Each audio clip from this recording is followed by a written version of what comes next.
وسلم نے اپنی اس چھوٹی شہزادی کو جتنا چاہا ہے تاریخ میں کسی کو نظر نہیں ملتی. ویسے صلی اللہ تعالیٰ علیہ وسلم کی 4 صاحبزادیاں تھیں. حضرت سیدہ زینب، سیدہ رقیہ اور سیدہ کلثوم، اور سب سے آخری شہزادی ملکہ حضوری حضرت سیدہ النساء العالمین کی وفات گزرا سرکار نے سب بیٹیوں کے ساتھ محبت فرمائی ہے، لیکن سب سے زیادہ اپنی چھوٹی شہزادی سیدہ کائنات سلام اللہ علیہ سے آپ نے بے انتہا محبت فرما دی اور آپ نے یہاں تک فرما دیا. دیکھیے حضور نبی کریم صلی اللہ تعالی علیہ وسلم کی بارگاہ میں جو بھی صحابی آتے اور حضور سے کچھ سوال کرنا چاہتے تو سب سے پہلے یہ فرماتے یا رسول اللہ میرے ماں باپ پر توبہ، میرے ماں باپ پر توبہ. ہر صحابی کا یہ وظیفہ رہا عادت نہیں. اس کے بعد ان کا جو مدعا رہتا جو سوال رہتا وہ سب سوال کرتے ہیں. لیکن سیدہ کا وہ مقام ہے، سیدہ کی وہ ہستی ہے کہ حضور نبی کریم صلی اللہ علیہ وسلم فرماتے ہیں سیدہ تجھ پر میرے ماں باپ کو سبحان اللہ، جس پر ساری کائنات قربان کو فخر سمجھتی ہے، وہ عظیم ہستی کہتی ہے کہ سیدہ فاطمہ تجھ پر میرے ماں باپ کو. اور پھر آخر کائنات صلی اللہ علیہ وسلم نے فرمایا کہ اللہ تبارک و تعالیٰ نے تیری رضامندی میں اپنی رضامندی کو رکھا ہے اور تیری ناراضگی میں رب نے اپنی ناراضگی کو رکھا ہے. اور حضور نے کبھی حضور نے بھی فرما دیا کہ سیدہ جس سے راضی میں اس سے راضی ہوں اور سیدہ جس سے ناراض اس سے میں راضی ہوں. اور مولا کائنات کی شان میں بھی آپ نے فرمایا کہ جو علی کا محب ہے، جو علی کو چاہنے والا ہے وہ مجھے چاہنے والا ہے، اور جو علی کا دشمن ہے وہ میرا دشمن. اب سیدہ کائنات سلام اللہ علیہا آپ کی زندگی کے کون سے پہلو کو اجاگر کیا جائے کہ آپ کی پوری مکمل 28 سالہ زندگی کا ایک ایک لمحہ ایکتا ہے جس کی کوئی مثال نہ جاتی کوئی نظر ہے. صحابت میں سیدہ کو دیکھیے، عبادت میں سیدہ کو دیکھیے، رحم و کرم میں دیکھیے، تبلیغ دین میں دیکھیے. جس ویو سے آپ سیدہ کی زندگی کا مطالعہ کریں گے تو آپ کو سیدہ اپنی جگہ ایکتا اور بے مثل پائیں گے. کسی شاعر نے بڑے خوبصورت انداز میں کہا ہے ہر بلندی جو خیالات میں آ جاتی ہے، ہر بلندی جو خیالات میں آ جاتی ہے عام سی بات ہے سادات میں آ جاتی ہے. عام سی بات ہے سادات میں آ جاتی ہے. اس گھرانے کا دنیا سے تقابل کیسا، اس گھرانے کا دنیا سے تقابل کیسا جن کی خیرات بھی آیات میں آ جاتی ہے، جن کی خیرات بھی آیات میں آ جاتی ہے. حضرت علی رضی اللہ تعالیٰ عنہ مسجد نبوی میں نماز پڑھ رہے ہیں، سائل آیا مانگنے کے لیے. رکوع میں سیدنا علی رضی اللہ تعالیٰ عنہ آپ نے انگوٹھ اتار کے حالت رکوع میں انگوٹھ اتار کے سائل کی طرف یہ خیال ہے. سیدہ کائنات نے بھی ہم سنیں کہ مطلب ایک سائل آیا سیدہ کائنات کے پاس تو آپ بولے کہ آسمین دور ہو گیا کہ بولے اہل بیت نبوت کے گھر میں کچھ بھی نہیں ہے. پھر ایک دم سے ہمارے زندہ رک جاؤ گے تو آپ کے پاس ایک چھپا تھا جس کے اوپر حسین کریم ایک طرف سوتے تھے دوسرے سر کو اوڑھ لیتے تھے. ایک حصے میں سوتے تھے دوسرے سر پہ اوڑھ لیتے تھے. وہ ایک ہی سیدہ پوری گئی اور اس سے بلائی اور جلوس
نسل کے بعد اگر کائنات میں دنیا میں اگر کوئی گھرانہ جو سب سے افضل ہے وہ گھرانہ علی اور فاطمہ کا ہے۔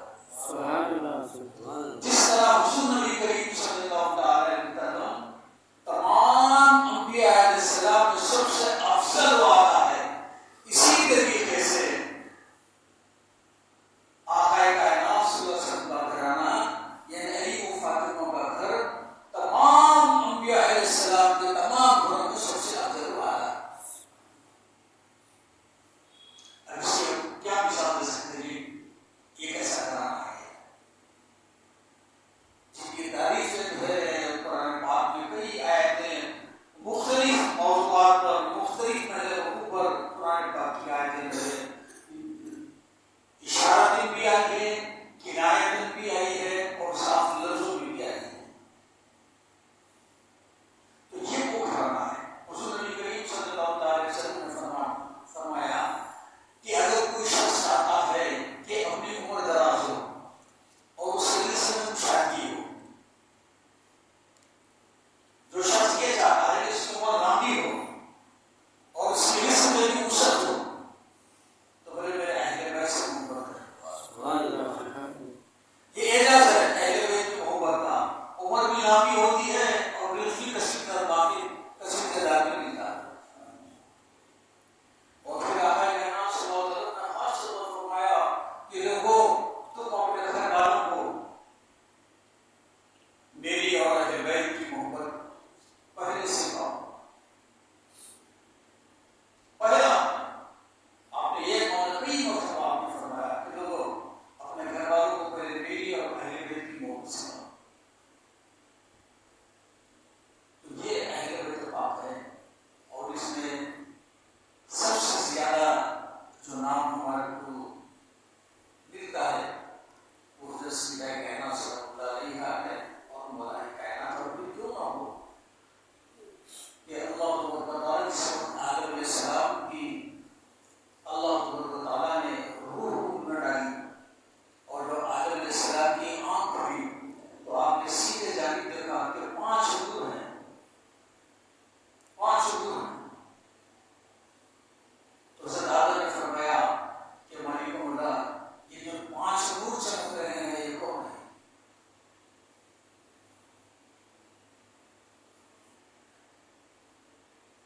رب نے فرمایا، جبریل نے فرمایا کہ اے آدم یہ 5 نور تمہاری اولاد میں سے ہوں گے اور ان کو اچھا یاد رکھو، دنیا میں جب کبھی تم پر کوئی مصیبت یا کچھ آڑے وقت کچھ ایسا آ گیا تو ان ناموں کو وسیلہ دو اور دعا مانگو تمہاری موت ہو جائے گی۔ اسی مضمون کو حضرت عبداللہ شاہ صاحب اللہ رحمۃ اللہ علیہ نے میلاد نامے میں لکھا ہے مگر الفاظ کا الگ ہے۔ آپ فرماتے ہیں کہ جب آدم علیہ السلام کی آنکھ ہوئی تو آپ نے عرش کی ساکھ پہ لکھا ہوا دیکھا، عرش کی ساکھ پہ آپ نے لکھا ہوا دیکھا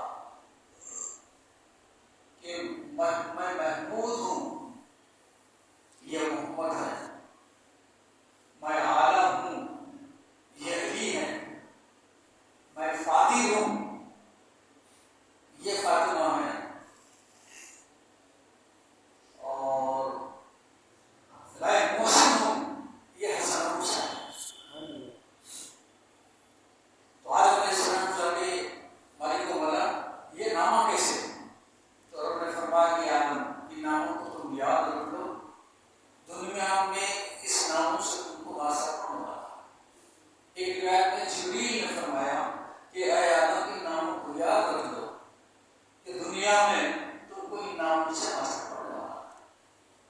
اور پھر ویسے ہی ہوا، حضرت آدم علیہ السلام اور حضرت حوا علیہ السلام یہ دونوں اللہ تعالیٰ نے نسل انسانی اس کے ذریعے دیے۔ لوگ بولتے ہیں غلطی ہوئی یا کہ نبی سے غلطی ہوئی کیا، یہ نسل انسانی کو ذریعہ بنایا گیا آدم اور حوا۔ اگر نبی کو اگر غلطی ہوئی تو پھر نبی غلطی سے معاف ہوتا، نبی سے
اس کے علاوہ قیامت تک آنے والی اپنی ساری اولاد کی اگر گناہوں کی مغفرت چاہتے ہیں تو ہم سب کو تو یہ پہنچیا. اور پھر حضور نبی کریم صلی اللہ علیہ وسلم سے مرتبہ ایک صحابی نے پوچھ لیا کہ یا رسول اللہ صلی اللہ تعالی علیہ وسلم حضرت آدم علیہ السلام کی جو کوتاہیوں کو معاف فرما دیا گیا تھا تو آدم علیہ السلام نے کون سا نام لیا تھا؟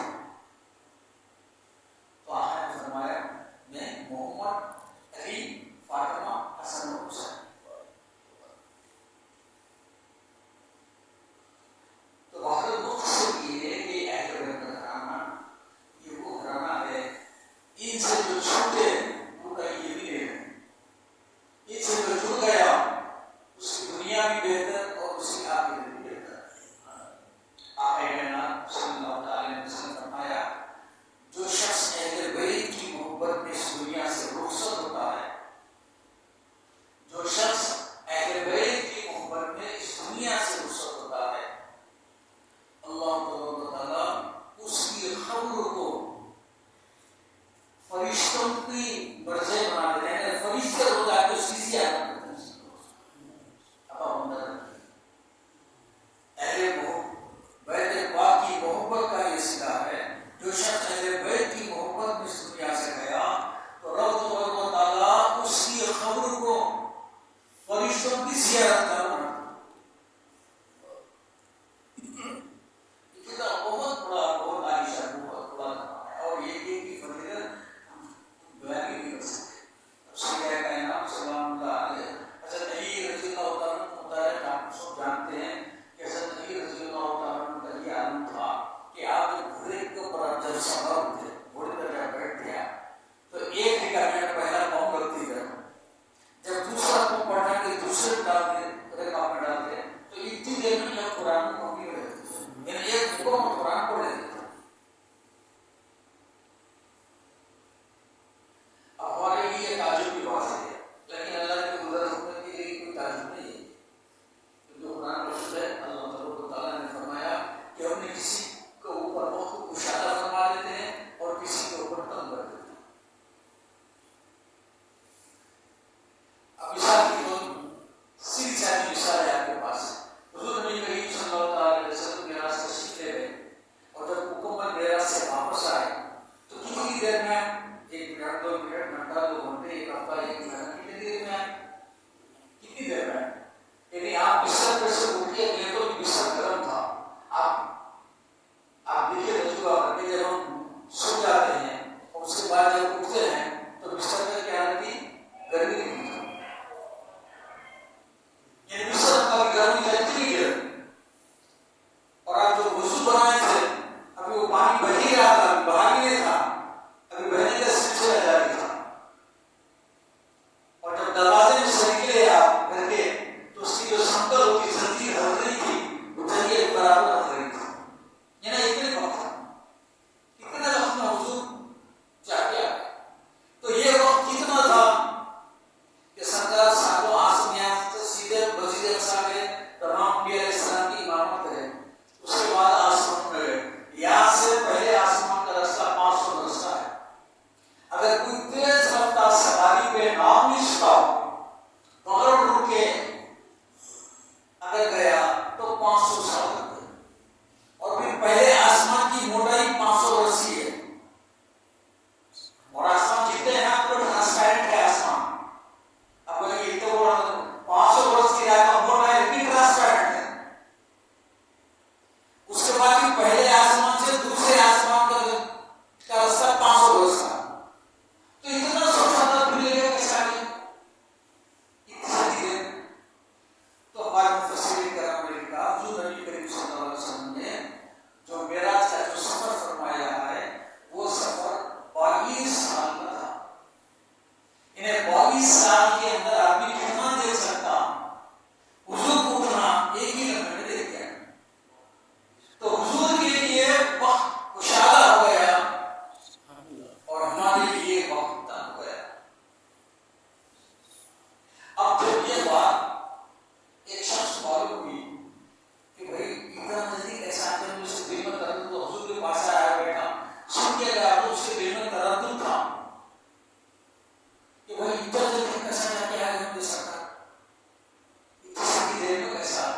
ابھی ملا کی سشما گھر کو آیا، گھر میں بولا کچھ کھانے پینے کے لیے ہے کیا ہے؟ تو نہیں ہے، گزارا گیا مچھلی لایا، تاکہ بولا مچھلی صاف کرو، اس کو پکاؤ اور جب تک پانی نہا کے آتا ہوں۔ تو فوراً وہاں سے نکلا اور دریا کے کنارے ٹھہرا، اپنا کپڑے اتارا اور دریا میں ہوتا ڈوبا، تیرنے لگا، کودا۔ جیسا کود کے نکلا اوپر، اس کی جنس بدل گئی، یعنی مرد آدمی تھا، ڈوب کے نکلتے عورت ہو گیا۔ اب وہ بھی اتنا خوبصورت کہ پوچھو، اب پریشان ہو گیا کہ مولا کیسا ہے، کیسا کو پانی کے اندر ہے اور بدن پہ کوئی کپڑا نہیں ہے۔ انہیں رک گیا، بولا کہ باہر آؤ، بولے نہیں میرے پاس کپڑا نہیں ہے۔ تو مجھے شہزادہ اترا اور اس کو کپڑا دیا، وہ کپڑا اوڑھ کے دولہے کو پایا۔ بولا کہ چلو تو میرے ساتھ، میں سیدھا اپنے بدن کو لے گیا اور اس سے شادی کر لیا، شادی کر لیا۔ اور اس سے بعد روایت میں ہے کہ 7 بچے ہوئے، بعد روایت میں آیا ہے کہ 4 بچے ہوئے۔ تو انہیں اتنی خوبصورت تھی کہ انہوں کہیں جانے نہیں دیتا تھا۔ تو ایک مرتبہ اس کے مقام پر سال میں ایک مرتبہ ایک میلہ ہوتا تھا، اس میں صرف خواتین کا میلہ ہوتا تھا، خواتین جاتی تھی اس میں۔ تو یہ شادی ہوتی تھی، اتنے سال گزر گئے۔ تو ایک مرتبہ بادشاہ کے جو بالکل قریب باقیہ رہتے ہیں وہ لوگ آئے، بولے کہ آپ اب تک ہمارے ساتھ اپنی زوجہ کو نہیں بھیجے، آپ جو ہے آج ہمارے ساتھ بیٹھو، دریا پہ جائیں گے۔ تو بولا چلیے ٹھیک ہے، باتیں ان کی مان لیتے ہیں۔ وہ اپنی زوجہ کو بھیجتے ہیں۔ یہ سب دریا کے پاس آئے، اب سب نہانے کے لیے پورے سب دریا میں اترے۔ اب جیسا ان لوگ دریا میں ڈوبے، ڈوب کے جیسا باہر نکلے، اپنی پہلی حالت میں آ گئے۔ وہی دریا ہے، وہی کنارہ ہے، کپڑے ویسے ہی رکھے ہوئے ہیں، حیران پریشان ہو گئے، اور یہ کیا معاملہ ہے؟ پورے نکلے، جلدی جلدی کپڑے پہنے اور دوڑتے دوڑتے اپنا گھر کو آئے۔ جیسا گھر کو بھی بولے نہیں تو جلدی نہا کے آ گئے، ابھی میں بچے بھی پوری نہیں دھوئی، اتنا جلدی نہا کے آئے۔ ان کو لگا یا اللہ یہ کیا ہے؟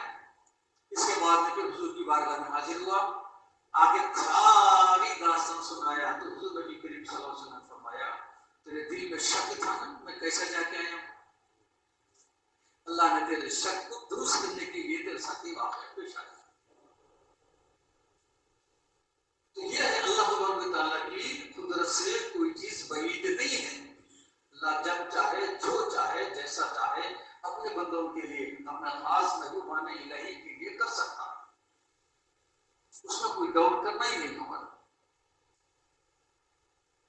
بہرحال سیدہ پکا کرانا یہ عظیم الشان کرانا ہے کہ اس محفل کے کرنے کا مقصد یہ ہے کہ ہم اپنے آپ کو اہل بیت سے ہمارا جو رابطہ، ہمارا ان سے جو رشتہ جو بعض کا متزلزل ہے اور بعض کا غیر مستحکم ہے، تو ان محفل کے ذریعے سے کا مقصد جو رشتہ ہمارا ہم سے کمزور ہے اس کو مضبوط کرنا ہے، اور جو اس رشتے سے جڑے ہوئے نہیں ہیں ان کو اس رشتے سے جوڑنا ہے۔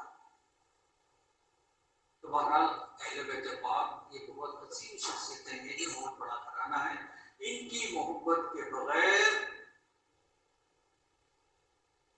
حشر میں کامیابی بالکل ناممکن۔ اگر ہماری کچھ مغفرت کا ذریعہ ہے، اگر ہماری کچھ نجات کا سامان ہے، سوائے اہل بیت کی محبت ہے۔ آقا نے صاف لفظوں میں فرما دیا اگر کوئی شخص زمین سے لے کے آسمان تک نیکیوں کا ڈھیر خدا کی بارگاہ میں لے جائے اور ان نیکیوں میں اہل بیت کی محبت سے اس کا دل اگر خالی ہے تو اس کے منہ میں مار دی جائے۔ تو اہل بیت کی محبت ہمارے لیے ضروری ہے، بہت ضروری ہے۔ تمام عمل کا ہمارے تمام نیکیوں کا دار و مدار ان کی محبت پر ہے۔ اب ان کی محبت ہے تو محبت کیسے کرنا ہے؟ محبت کرنے کے بہت سارے طریقے ہیں. ایک تو ان کے اسوے کو اپنی زندگی میں ڈھالنے کی کوشش کرنا، اپنے وجود میں ڈھالنے کی کوشش کرنا، اور دوسرا کثرت سے ان کا ذکر کرنا. یہ محبت کی نشانیاں، ان کا کثرت سے ذکر کرنا اور ان کے اسوے حسنہ کو اپنے وجود میں ڈالنے کی کوشش کرنا، یہ محبت کی نشانیاں. اور جہاں جہاں بھی ایسے محافل منعقد ہو رہے ہیں ان سب کا مقصد یہی ہے کہ اہل بیت پاک سے لوگوں کو جوڑنا، ان کے قریب کرنا تو خصوصیت کے ساتھ. اور پھر یہ اہل بیت پاک کا ذکر خالی ان کی مثال کے دن یا پیدائش کے دن ایک دن کر لیا اور ہم سے جب تو نہیں، ایسا نہیں ہے، بلکہ ہمیشہ کرنا ہے. ہر وقت ان کا ذکر کرتے رہنا ہے، ہر وقت ان کو یاد کرتے رہنا ہے. ہاں جب کبھی ایسے اگر موقع آ جاتے ہیں تو ایسے موقع پر کثرت سے ذکر کرنا چاہیے. صحیح مقصد ہے. الحمدللہ تو آج 3 تاریخ تھی، اسی لیے آپ حضرات کو جو ہے ضرورت دی گئی کہ منظور نظرمان عقیدت اہل بیت پاک کی شان میں بالخصوص یہ رہ گئے اور صلی اللہ علیہ کی شان میں جو پیش کریں. سب بات میں وہ تو میری رہ گئی تھی کہ حضرت سیدنا علی رضی اللہ تعالیٰ عنہ اتنا جلدی قرآن ختم کرتے ہیں. جب سیدنا کب پڑھتے ہوں گے؟ جب حضرت سیدنا علی رضی اللہ تعالیٰ عنہ قرآن پڑھنے کا یہ انداز کہ ایک رکعت میں پاؤں ڈالے اور دوسرے میں ڈالے تک یہ قرآن ہوتی تھی. تو سیدہ کیا کم تھی؟ کیا سیدہ جب چکی پہ بیٹھتی تو ایسا چکی کا ڈنڈا ہوتا نا، ایسے ادھر سے پھرا کے پھر ادھر آئے تو قرآن پڑھ لیتی تھی. یعنی ایک چکی کا راؤنڈ ایسا ادھر سے ادھر آیا یا قرآن سے یہ پڑھا پڑتا تھا. تو ایسے اگر ہم تاریخ اگر دیکھیں اہل بیت پاک کی مختلف سیرتوں کا، مختلف مصنفین کی لکھی ہوئی سیرتوں کا ہم کو مطالعہ کریں تو ہر جگہ ایک نئی بات ہم کو معلوم ہوتی ہے، ہر جگہ ایک نیا گوشہ ان کی زندگی کا ہمارے سامنے آتا ہے. بالخصوص میں آپ لوگوں کو چاہوں گا جس کے پاس ہے تو ہے حضرت علامہ سعید چشتی، اللہ ان کی مغفرت فرمائے، ان کے درجات عالیہ کو بلند فرمائے. البطول آپ نے کتاب لکھی ہے، بازار میں اویلیبل ہے، آپ کتاب خریدیں. میں اپنے تجربے کی بات کرتا ہوں، سب کی تو نہیں بول سکتا. میں سیدھا کہنا کہ جتنے سیرت کی کتابیں پڑھا ہے ان تمام میں سب سے بہترین کتاب میں نے پایا البطول. یعنی حضرت نے قلم توڑ کے رکھ دیا، ایسی سیرت لکھی ہے سیدھا کہنا. اور شروع اگر کوئی آدمی کر دیا تو میرا چیلنج ہے انہیں ختم کرے تو اپنی کتاب میں رکھنا. اس انداز سے آپ نے جو ہے کتاب لکھی ہے، سیدہ کی پیدائش سے لے کے سیدہ کے آخر وقت تک. بہت سارے واقعات جو دوسری کتابوں میں ہم کو نہیں ملتے، وہ سارے کے سارے واقعات حضرت سعید چشتی صاحب کی کتاب البطول کے اندر وہ کتاب، اس کے اندر وہی واقعات ہیں. یہ کتاب گھر میں رکھنا، یہ کتاب ہم بھی پڑھنا اور گھر والوں کو بھی اس کو جو ہے پڑھنے کی جو ہے تاکید کرتے رہنا. دیکھیے جب تک سیرت سننا بھی ایک ہے، لیکن جب تک سیرت کا ہم مطالعہ نہیں کرتے تو جب تک دل میں ہماری محبت نہیں آتی. آنکھوں سے پڑھنے کے بعد کی کیفیت بھی الگ ہوتی ہے، سننے کی کیفیت بھی الگ ہوتی ہے. دونوں طریقے ہیں، مگر پڑھنے کا جو مزہ ہے، پڑھنے کی جو لذت ہے تسلسل کے ساتھ.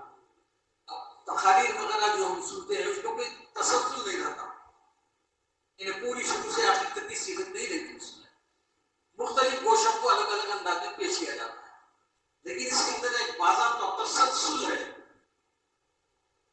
تسلسل